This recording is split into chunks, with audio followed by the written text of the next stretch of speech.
Now, I absolutely love shooting on the R6, but personally, I wouldn't buy it.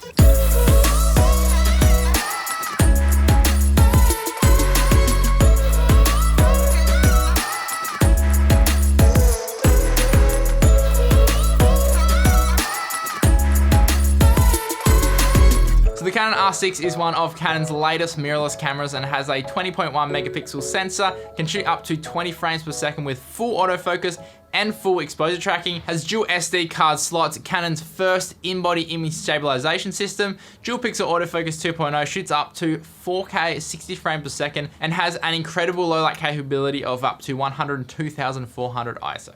It also boasts the same Digic X processor as the Canon R5 and 1DX Mark III, which allows all this crazy technology to be brought into such a compact body for such an affordable price. They've brought back the multi-controller joystick from the Canon 5D lineup, as well as the size and feel of the overall body. And now the R6 not only has a seriously improved eye detect autofocus, but an animal detect mode as well.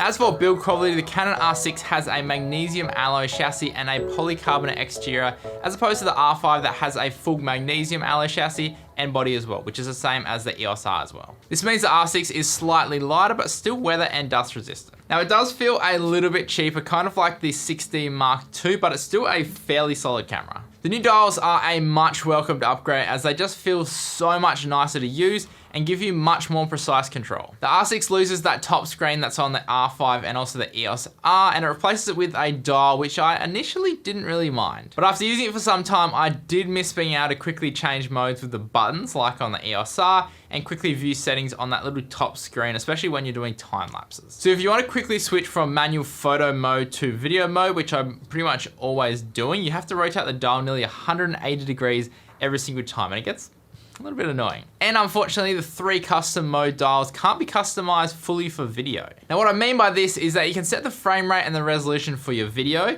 but you can't set C-Log because they've been designed for photo mode instead of video mode. However, having the old school scroll wheel on the back makes changing settings ridiculously quick, because now you have a dial for aperture, ISO, and shutter speed independently. Dual card slots are one of those things that you think you really need, but they aren't really that necessary in 2020. SD cards now are so robust, and I've rarely had any issues with files corrupting on me, and I've had the ability to dual record for a few years now since upgrading to the Canon Cinema lineup, but I rarely do it. Just make sure you format your cards in camera and buy good quality name brand cards, and you won't really have any issues. However, if you do want to use both slots, you are a little bit handicapped when it comes to video. So for photos, you can write to both cards at the same time, or you can choose to write photos to one card and videos to another. But if you're wanting to record video to both at the same time, then unfortunately this isn't possible. The only option for video is to automatically switch once the card gets full. However, I'm glad they stuck with UHS 2 SD cards instead of making it CF Express cards,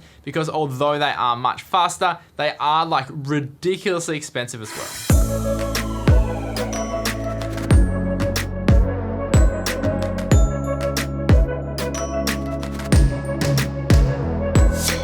Now, one of the big draw cards for most people would have to be the IBIS in the R6. Having never used a camera with IBIS before, I was really blown away by how stable I could shoot handheld, even with non-stabilized lenses as well. However, there are a few things to keep in mind when using IBIS on the R6. So one of the big complaints about the R6 and the R5 is the IBIS wobble on wide angle lenses. Now, this isn't a Canon thing, this is just like an IBIS thing, and it happens on all cameras when you're using wide angle lenses. However, when using normal lenses, it is absolutely fine. Like, the stabilization is freaking next level and allows you to get gimbal-like shots even while handhelding, especially when using stabilized RF lenses as well. But I decided to take it to the extreme and test how bad the wobble really is by using my Laowa 12mm lens. Now, real quick, because the Laowa 12mm f2.8 is a manual lens, the R6 didn't know the focal length or how to correct for its field of view. and by default, the IBIS default lens setting was on 50mm. So that is why the next clip you're gonna watch is super duper wobbly. Alrighty, so now one of the biggest complaints about the R5, R6 with the new IBIS was the IBIS wobble on the corners, and it usually happens when you are basically using wide angle lenses. So if you're using manual lenses, well, the first thing you need to do is switch on this release shutter without a lens to even be able to take a photo or record with a manual lens. But once you've done that, then you need to go into this menu and manually input the focal length of the lens to get the best IBIS performance. So I just did a test with the standard default IS, but it was set to 50mm for some reason. So now I've changed it to 12mm. And what does this look like? Is this more steady? It's probably gonna be more wobble because it knows that it's a wider angle lens.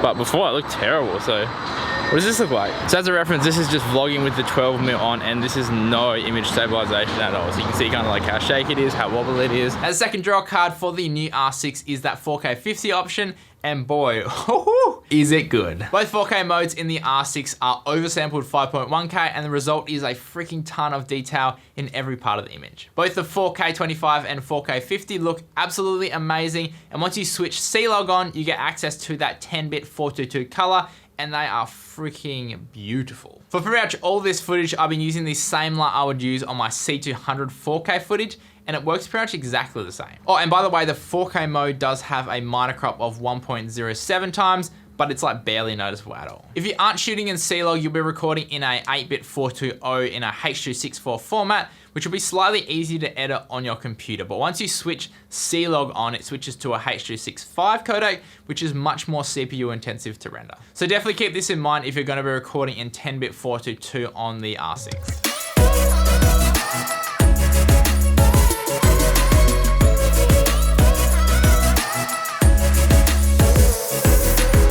Now real quick guys, massive thank you to Camera Electronic for sending over the R6 for me to test it. You guys are a bunch of freaking legends. And also to Jason, my mate, for helping me shoot all the B-roll in this video. Like without him, I wouldn't have any shots of me actually using the camera. So I'll leave some links down below if you guys want to check out their channels. But yeah, let's get back on with it. One thing I noticed in the video modes is that you only have access to the IPB compression mode, which is typically the more compressed format compared to all-eye. However, since using the R6, I haven't really noticed much of a difference. The image still looks freaking amazing. And to be honest, I'll give you a little secret. I used to always shoot in IPB on my 4K mode on the EOS R just because it like saves memory and it just is so much easier to edit. Now the 4K 50 will still be recording at 330 megabits per second, which is plenty of data to get a good image. The 1080p modes do suffer a bit, however, with the 100 frames per second averaging about 42 megabits per second, which is quite low. But the image still looks fantastic, as you can see in these clips right here. Another new feature is this movie self-timer mode, which I found while digging through the menus. So this is great if you're wanting to like start the video, then quickly get set up before it actually starts recording. Now there is a new HDR PQ mode, which apparently is supposed to be a wide dynamic range that closely resembles human perception, but it's hard for me to test since I don't have a HDR monitor, so I've left this out of my review. Oh my god, and finally Canon has added Zebra into its non-cinema range. This has been something that we've been asking for so long, and since a lot of people are now using their mirrorless range to shoot video content, this allows us to set an exposure value that will be covered by zebra stripes, so you can expose your image better. And this is something that is only reserved for video cameras usually, but it is warmly welcome to the R5 and R6. Oh, it also has a clean HDMI out as well, but in my test I couldn't figure out how to have the internal screen and the external monitor on at the same time, which is a bit of a bummer. I don't know if you can do it or not, but I couldn't figure it out. All right, now let's address the overheating issue because I know that's what you guys are all waiting for. And yes, the R6 does overheat just like the R5. It comes with the same countdown timer that will eventually stop you from shooting when using it too much. The best way to avoid this is to just turn the camera off completely when you aren't using it. In all my tests, it never actually overheated while I was using it, but when I forced it to overheat, it eventually did shut down. Now I was shooting just like on off, but when I wasn't using it, I just made sure that I turned it off. Now an easy way to fix this, or at least allow it to shoot for longer, is to turn the auto power off to 30 seconds, so when you aren't using the camera, it can at least recover as much of that shoot time as possible. Now as for stills, the 20.1 megapixel sensor is a step down from the 30.3 megapixel sensor on the EOS R, But for me, I didn't really notice much of a difference when I was actually editing the photos. I don't really pixel peep on my photos anyway, but the photos still looked really good. Megapixels aren't the ultimate figure that you should be looking at when buying a camera to determine the final quality. Now the Canon R6 and the R5 have Canon's all new dual pixel autofocus 2.0, which would have to be, as I always say, one of the best focusing systems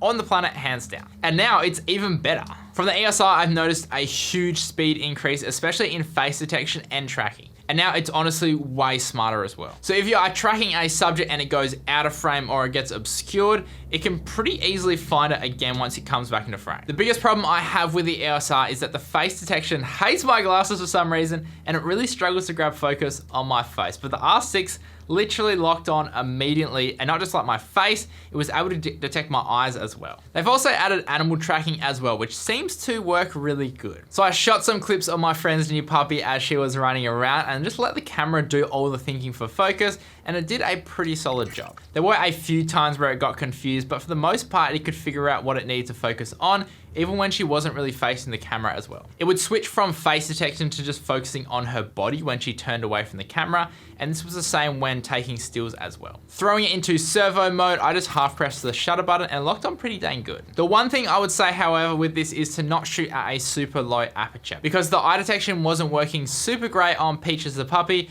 when I did shoot at f1.8. It would sometimes focus like on her nose rather than her eye, because I guess in face detection, that's like the closest part of her face to the camera. Now, actually using this camera practically with all the specs aside, it is really, really nice to use. It's super comfy to hold, which makes shooting for hours on end a freaking breeze. The IBIS allows you to get silky smooth shots without needing a gimbal or even a tripod, which means less gear than you need to lug around, which is so good. And now having access to the 4K 50 or 60 mode, especially really high quality 4K, is enough to make you want to upgrade from the ESR. Now I absolutely love shooting on the R6, but personally, I wouldn't buy it. But that is only because I'm more of a cinema camera guy than a photo guy. And I do have the C70 on pre-order instead of this, which I am so excited for. I just wish the C70 had the IBIS from this. Like, oh my God, imagine, that would make like the ultimate camera. But in saying that, who do I think this camera is for? Well, if you're looking for a solid full frame photo and video camera that can deliver in both scenarios without blowing the budget too much, then this is a freaking amazing option. The R5 for most people is a bit too much camera, and I think the R6 sits in a nice spot, well priced with a solid set of features. Now as for price, the R6 is going for around 4,400 Australian or $24.99 US dollars. And if you want to pick it up as a combo with the 24-105 kit lens that I was using, you can get it for about 4,800 Australian dollars. And I'll be honest, I was not expecting much from this kit lens because it's got a variable aperture and it's like just a real cheapo lens, but I was seriously blown away with the images that it was producing. Now, no, it's not going to compete with the higher end RF glass, but it's super lightweight and the image quality is actually really good. And because it is an RF lens and it has that image stabilization, like the IBIS just, it just works so good with this lens. If you did enjoy this review, then consider liking and subscribing. And if you want to find out more or where to buy it, I'll leave some links down below. And as always, guys, stay creative and just be you. See ya.